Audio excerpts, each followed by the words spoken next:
just a short briefing. I have built around 50 buildings in almost 20 countries, just for you to get an awareness of how much my footprint is, which I'm not proud of in that sense. And therefore, this is my trying to compensate for it. Let's put it like that.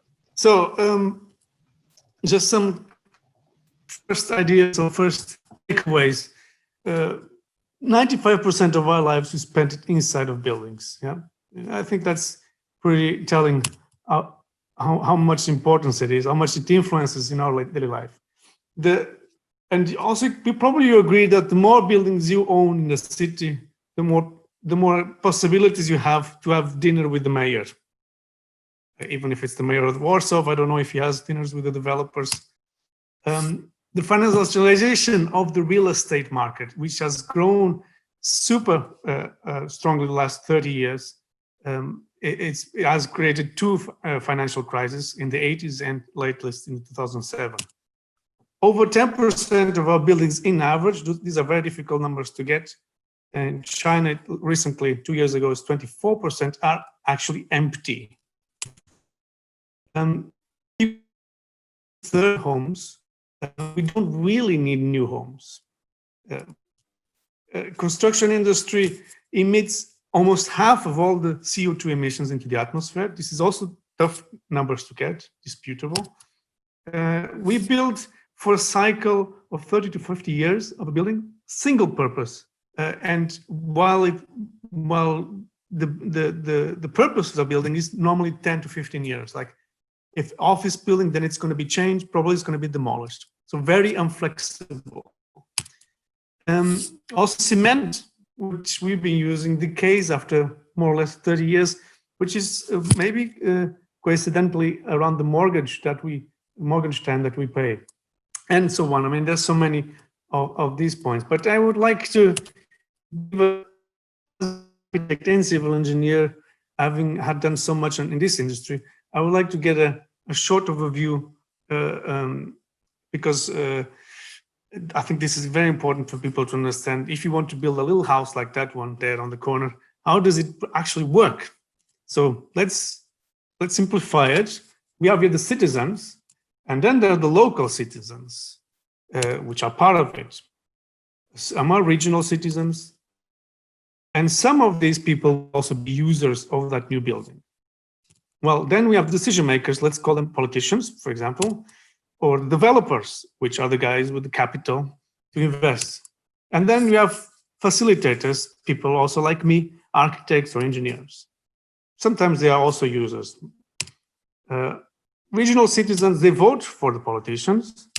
Developers, they lobby the decision makers, politicians, but they also allocate the resources for the designers or facilitators like me. So what do? We check out what the market needs, and we build the maximum with the minimum amount. And we send that through the urban planning department and zoning law regulations, which are determined by the decision makers, what they are nominated people who determine laws. So sometimes in most countries, there's even that last page, which is asking the local citizens if they all agree with that building that they proposed. Okay, so this is a very simplified scenario, but gives you an overview. So what's with this situation here? So we have the top-down decision making. These people make the zoning laws. The zoning laws are those that how many floors, how much volume can you build in one area, and the regulations. And here you have the bottom up, which of course we have been all through that, like a participatory budgets or co-design, and they're all over the place. So the problem with this one is that it's corruptible and also lacks detail. They are not really on the ground knowing what the real problem is.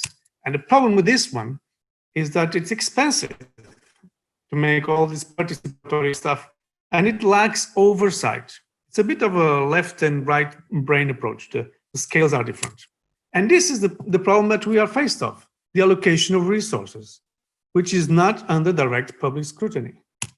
So, and then even if it gets built, how do you say it was a good building? It's subjective, not only because it's complex, but it's also political. And then even the voting process of the people who are deciding stuff, it's also subjective. How do we know it was a good decision to vote for that or the other mayor? So what do we do with this? And this is, I'm going to showcase a bit what I've been doing around this problem. So either we give up and we say, okay, this is too much information for us, and we just give up. For example, the traffic is now controlled by big data since many years, and it's increasing.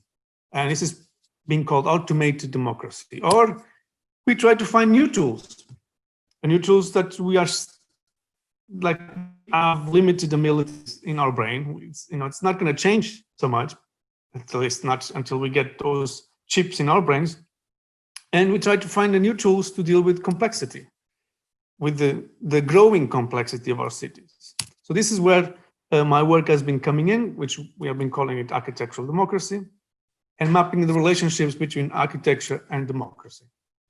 So what we've been doing is that we are crisscrossing the characteristics of architecture and the characteristics of democracy, and putting up some right questions to find why should we build such a building, or what was the process, and for whom it was.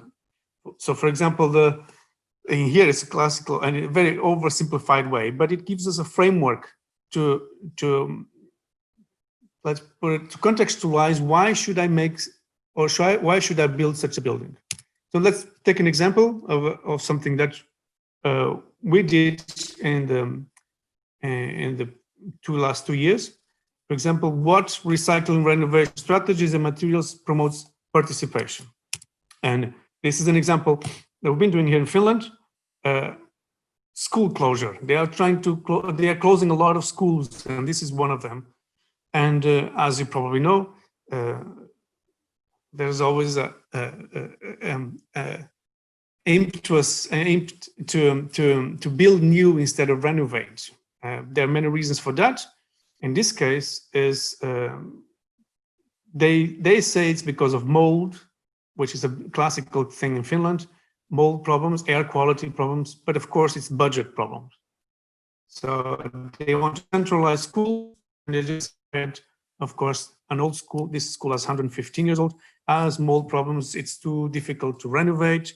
It should be put down, and let's move all the students to a new school. Yeah, so we decided to take the school and make what we call the gamified co-housing. So we make a 5-step approach, and we decided to make this as a pilot project to showcase that we can do renovation in a not so risky way as people so presented. So the first step is, of course, minimalistic renovation. There's a lot of details into it. I'm not going to explain this, but just to give you like a little bit of appetizer on what we're doing.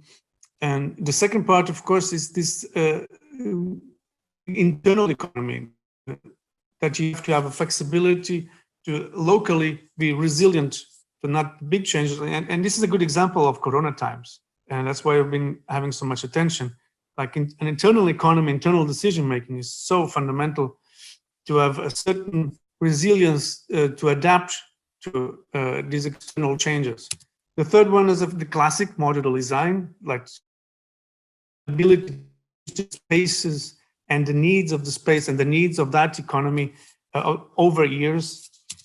And another one, which that gives the name to the whole thing, which is the gamified co-housing, it's the gamified facility management, meaning all of this is then managed by the users in a kind of a social game, a bit like The Sims.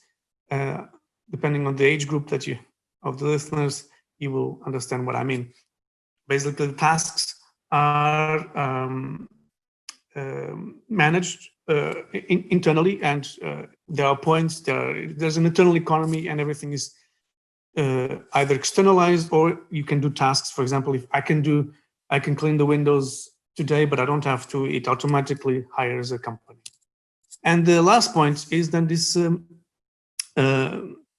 service architecture, which is you again, to reinforce the part of flexibility, we do not need to create a solution for the whole community. For example, you need a new hall in the suburbs there in East Warsaw.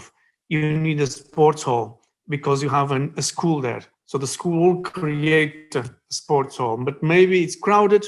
So what you should do is don't create this new sports hall, but rent a sports hall in another school or in another place, and just figure out how you do with the responsibilities of the usage of the space, accessibility, and so on. So don't build new, but just use more of the existing things.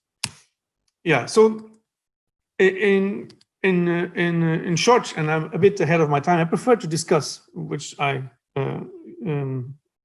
like more than to present my stuff. That's why I speed it up.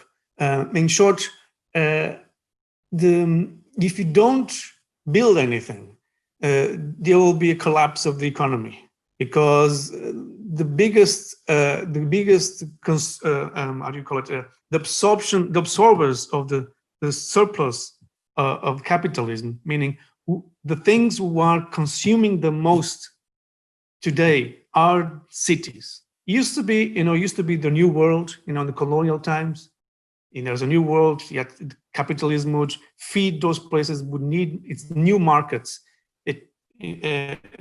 Whatever the new market expands to it. And nowadays, it's the city brand, big thing. I love New York. Amsterdam, for example. It's catching up with all of this frenzy of consumerism. So if you wouldn't build anything, you would challenge that model. At the same time, if you wouldn't build anything, it will mean the collapse, because we are completely dependent on building new stuff. As another example, there are museums being built in China which have no whatsoever program of their content. They remain empty for years. Well, then somebody or some program is then put in there. That's why, for example, 24% of empty buildings is on the rise. But I would start with if you guys are okay with this, that I stopped 5 minutes before. I would prefer to go into discussion.